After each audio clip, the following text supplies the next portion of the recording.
عاشقانه چیست؟ هدف این کتاب رفع تمام پیچیدگی‌های کلمه عشق نیست، بلکه تمرکزش روی آن نوع از عشق است که برای سلامت روانی ما ضروری است. روانشناسان کودک این مورد را تایید می‌کنند که هر کودکی نیازهای احساسی اساسی دارد که به منظور ثبات روانی او باید برآورده شوند. در بین این نیازهای احساسی هیچ یک مهمتر از نیاز به عشق و علاقه نیست.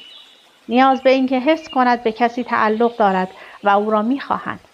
یا میزان کافی عشق و علاقه کودک به یک بزرگسال مسئولیت پذیر تبدیل خواهد شد. بدون آن عشق از لحاظ احساسی و اجتماعی دچار مشکل خواهد شد. به گفته دکتر راس کمپل، روانپزشک متخصص کودکان و جوان، درون هر کودکی یک مخزن احساس وجود دارد که لازم است با عشق پر شود. وقتی یک کودک واقعا احساس کند که او را دوست دارند، رشد طبیعی خواهد داشت. اما وقتی آن مخزن پر نشود، در بزرگسالی رفتار نادرستی بروز خواهد کرد. علت بسیاری از رفتارهای بد بچه‌ها پر نشدن مخزن عشق آنهاست.